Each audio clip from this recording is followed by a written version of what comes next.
ನಾನು ಯುಜಿಸಿ ಅತಿಥಿ ಉಪನ್ಯಾಸಕರ ಸಂಘದಿಂದ ಮಾತಾಡೋದು. ನಾನು ರಾಜ್ಯಾಧ್ಯಕ್ಷ ಎನ್ ರಾಜೇಂದ್ರ.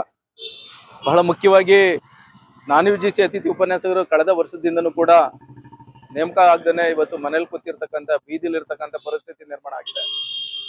ಕಳೆದ ವರ್ಷ ಕಾನೂನಾತ್ಮಕವಾದಂಥ ಹೋರಾಟ ಮಾಡೋಕ್ಕೆ ತೊಡಕಾಗಿದ್ದ ಕಾರಣಕ್ಕಾಗಿ ನಮ್ಮನ್ನ ಕೈ ಬಿಡಲಾಗಿತ್ತು. ನಾವು ನಮ್ಮನ್ನ 20-25 ವರ್ಷಗಳ ಕಾಲ ದುಡಿಸ್ಕೊಂಡಿರತಕ್ಕಂಥ ಕಾಲೇಜು ಶಿಕ್ಷಣ ಇಲಾಖೆ ನಮ್ಮನ್ನ ಕೈ ಬಿಡಬಾರ್ದು ಅಂತಕ್ಕಂಥ ಒತ್ತಾಯನ ಹೋರಾಟನ ಕೂಡ ನಾವು ಮಾಡಿದ ಭಾಗವಾಗಿ ಕಾನೂನು ಸಚಿವರು ಮತ್ತೆ ಉನ್ನತ ಶಿಕ್ಷಣ ಸಚಿವರು ಮತ್ತೆ ಸಿದ್ದರಾಮಯ್ಯ ಸರ್ಕಾರ ನಮಗೆ ಶೈಕ್ಷಣಿಕ ಸಂಯೋಜಕರ ಹುದ್ದೆಯನ್ನ ಕೊಡ್ತೀವಿ, ನಿಮ್ನ ಯಾವುದೇ ಕಾರಣಕ್ಕೂ ಕೈ ಬಿಡಲ್ಲ ಅಂತಕ್ಕಂಥ ವಿಷಯನ ಹೇಳಿ ಕಾಲೇಜು ಶಿಕ್ಷಣ ಇಲಾಖೆಗೆ ಸರ್ಕಾರ ಆದೇಶ ಹೊರಡಿಸಿದೆ. ಮುಂದಿನ 26-27ನೇ ಸಾಲಿಗೆ ನಿಮ್ನ ಯಾವುದೇ ಕಾರಣಕ್ಕೂ ನಾವು ತಗೋತೀವಿ, ನಿಮ್ನ ಬಿಡೋದಿಲ್ಲ ಅಂತಕ್ಕಂಥ ಮಾತನ್ನ ಹೇಳಿ ಆದೇಶ ಮಾಡಿ ಕಾಲೇಜು ಶಿಕ್ಷಣ ಇಲಾಖೆಗೆ ಆಗ್ಲೇ ಆದೇಶ ಕೊಟ್ಟಿದ್ರು ಕೂಡ ಇವತ್ತು ಕಾಲೇಜು ಶಿಕ್ಷಣ ಇಲಾಖೆ ಕಳೆದ 1 ತಿಂಗಳಾಗಿದೆ ಕಾಲೇಜು ಪ್ರಾರಂಭ ಆಗಿ, ಇವತ್ತಿಗೂ ಕೂಡ ಶೈಕ್ಷಣಿಕ ಸಂಯೋಜಕರ ಹುದ್ದೆಗೆ ಸಂಬಂಧಪಟ್ಟಂತಹ ಯಾವುದೇ ಆದೇಶನ ಬಿಡ್ದೇನೆ ಇವತ್ತು ಅವ್ರನ್ನ ಭರ್ತಿ ಮಾಡ್ದೇನೆ ಇವತ್ತು ಸುಮ್ನೆ ಕೂತಿದೆ. ನಾವು ಹೋರಾಟ ಮಾಡ್ತಾ ಇದೀವಿ ನಾಳೆ.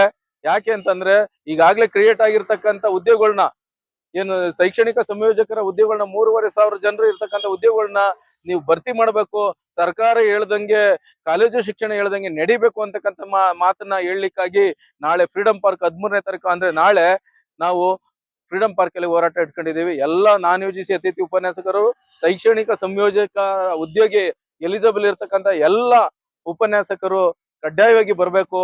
ಮತ್ತೆ ಎಲ್ರಿಗೂ ಕೂಡ 25-26ನೇ ಸಾಲಿನಲ್ಲಿ ಯಾರೇ ಪಾಠ ಪ್ರವಚನ ಮಾಡಿದ್ರು ಅವರೆಲ್ಲರೂ ಕೂಡ ಕೊಡ್ಬೇಕು ಅಂತಕ್ಕಂಥ ಒತ್ತಾಯನ ನಾವು ಮಾಡ್ತಾ ಇದೀವಿ.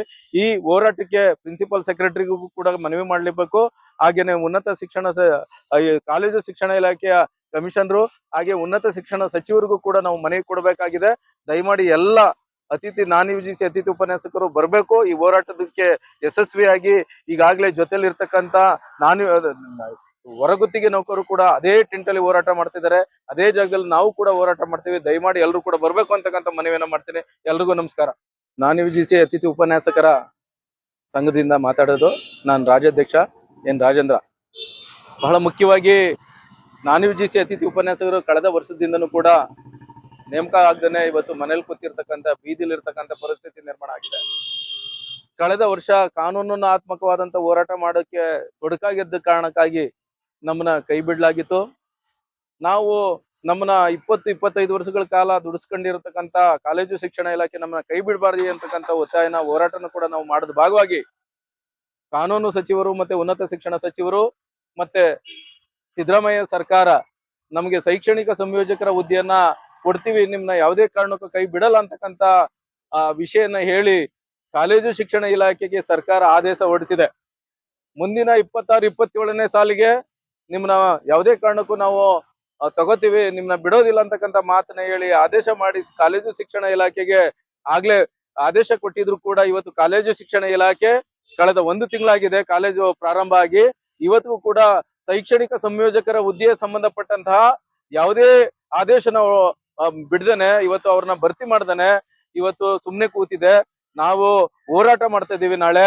ಯಾಕೆ ಅಂತಂದ್ರೆ ಈಗಾಗ್ಲೇ ಕ್ರಿಯೇಟ್ ಆಗಿರ್ತಕ್ಕಂಥ ಹುದ್ದೆಗಳನ್ನ ಏನು ಶೈಕ್ಷಣಿಕ ಸಂಯೋಜಕರ ಹುದ್ದೆಗಳನ್ನ 3,500 ಜನರು ಇರ್ತಕ್ಕಂಥ ಹುದ್ದೆಗಳನ್ನ ನೀವು ಭರ್ತಿ ಮಾಡ್ಬೇಕು, ಸರ್ಕಾರ ಹೇಳ್ದಂಗೆ ಕಾಲೇಜು ಶಿಕ್ಷಣ ಹೇಳ್ದಂಗೆ ನಡಿಬೇಕು ಅಂತಕ್ಕಂಥ ಮಾತನ್ನ ಹೇಳಲಿಕ್ಕಾಗಿ ನಾಳೆ ಫ್ರೀಡಂ ಪಾರ್ಕ್ 13ನೇ ತಾರೀಕು ಅಂದ್ರೆ ನಾಳೆ ನಾವು ಫ್ರೀಡಂ ಪಾರ್ಕ್ ಅಲ್ಲಿ ಹೋರಾಟ ಇಟ್ಕೊಂಡಿದೀವಿ. ಎಲ್ಲ ನಾನ್ ಯುಜಿಸಿ ಅತಿಥಿ ಉಪನ್ಯಾಸಕರು ಶೈಕ್ಷಣಿಕ ಸಂಯೋಜಕ ಉದ್ಯೋಗಿ ಎಲಿಜಿಬಲ್ ಇರ್ತಕ್ಕಂಥ ಎಲ್ಲ ಉಪನ್ಯಾಸಕರು ಕಡ್ಡಾಯವಾಗಿ ಬರ್ಬೇಕು. ಮತ್ತೆ ಎಲ್ರಿಗೂ ಕೂಡ 25-26ನೇ ಸಾಲಿನಲ್ಲಿ ಯಾರೇ ಪಾಠ ಪ್ರವಚನ ಮಾಡಿದ್ರು ಅವರೆಲ್ಲರೂ ಕೂಡ ಕೊಡ್ಬೇಕು ಅಂತಕ್ಕಂಥ ಒತ್ತಾಯನ ನಾವು ಮಾಡ್ತಾ ಇದೀವಿ. ಈ ಹೋರಾಟಕ್ಕೆ ಪ್ರಿನ್ಸಿಪಲ್ ಸೆಕ್ರೆಟರಿಗೂ ಕೂಡ ಮನವಿ ಮಾಡ್ಲೇಬೇಕು. ಹಾಗೇನೆ ಉನ್ನತ ಶಿಕ್ಷಣ ಕಾಲೇಜು ಶಿಕ್ಷಣ ಇಲಾಖೆಯ ಕಮಿಷನರು ಹಾಗೆ ಉನ್ನತ ಶಿಕ್ಷಣ ಸಚಿವರಿಗೂ ಕೂಡ ನಾವು ಮನವಿ ಕೊಡಬೇಕಾಗಿದೆ. ದಯಮಾಡಿ ಎಲ್ಲ ನಾನ್ ಯುಜಿಸಿ ಅತಿಥಿ ಉಪನ್ಯಾಸಕರು ಬರ್ಬೇಕು. ಈ ಹೋರಾಟದಕ್ಕೆ ಯಶಸ್ವಿಯಾಗಿ ಈಗಾಗಲೇ ಜೊತೆಲಿ ಇರ್ತಕ್ಕಂಥ ಹೊರಗುತ್ತಿಗೆ ನೌಕರು ಕೂಡ ಅದೇ ಟಿಂಟಲ್ಲಿ ಹೋರಾಟ ಮಾಡ್ತಿದ್ದಾರೆ, ಅದೇ ಜಾಗದಲ್ಲಿ ನಾವು ಕೂಡ ಹೋರಾಟ ಮಾಡ್ತೀವಿ. ದಯಮಾಡಿ ಎಲ್ಲರೂ ಕೂಡ ಬರ್ಬೇಕು ಅಂತಕ್ಕಂಥ ಮನವಿಯನ್ನ ಮಾಡ್ತೀನಿ. ಎಲ್ರಿಗೂ ನಮಸ್ಕಾರ.